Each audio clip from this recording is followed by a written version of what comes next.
जिस जंगल में चंदा को जिंदा जलाया गया था, आज वहां उसकी चीखें नहीं, उसकी परछाई घूमती है और हर रात एक नई लाश मिलती है।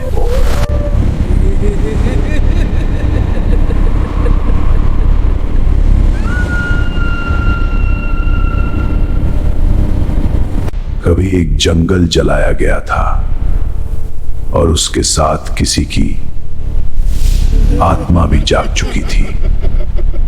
रमेसरपुर, एक गांव जहां शांति बाहर थी पर चीखें सदियों से दबी थीं।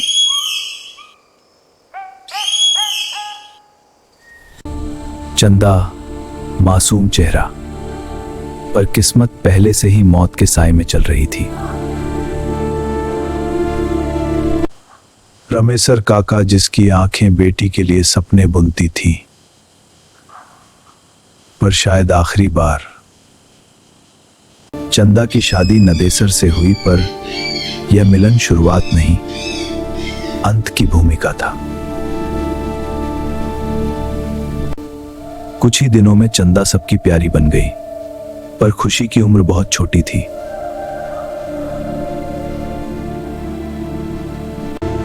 नदेसर ने जाते हुए कहा, बस कुछ महीने, पर लौटकर कभी कुछ भी नहीं कह पाया।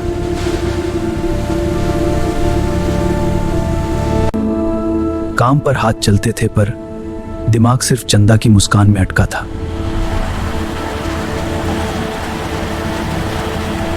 उसके दोस्त, जो दोस्त कम।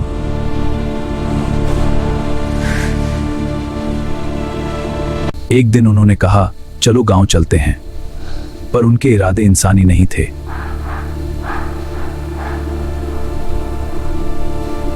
जंगल में कदम बढ़ते गए और मौत का साया कदम कदम नजदीक आता गया।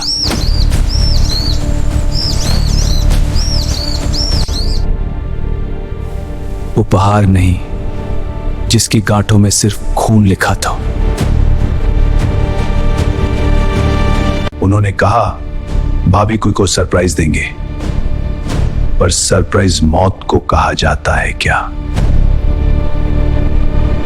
अचानक उनकी बातें बदल गईं। उनके चेहरे पर हैवानियत टपकने लगी।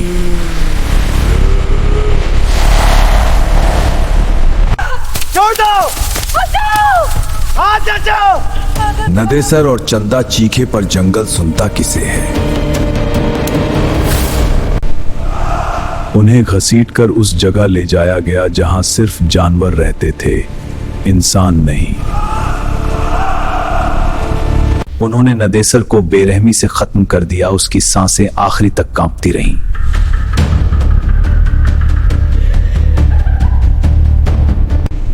फिर उन्होंने चंदा की चीखों को जंगल में बांध दिया और घंटों दागते रहे।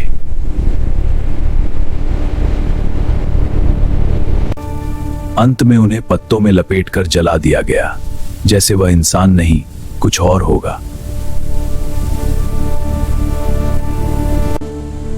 8 महीने गुजर गए। किसी को पता न चला कि मौत जंगल में छिपी बैठी थी। निकेश का शरीर मिला, पर शरीर कम, भय ज्यादा बचा था। उसके शरीर पर दांतों के गहरे निशान, जैसे कोई उसे चबा गया हो।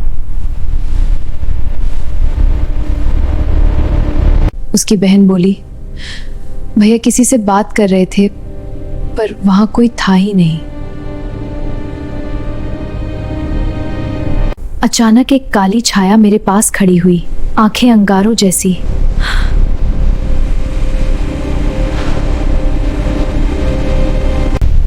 उसने कहा, तुझे भाई की फिक्र है, अब उसकी बारी पूरी हो चुकी है। अगर किसी को बताया तो तेरा घर भी जलेगा जैसे मैं जली थी।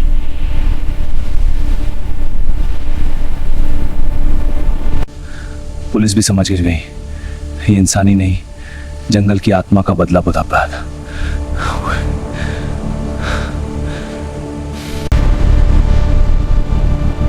क्या वह चंदा थी? क्या नदेसर की आत्मा?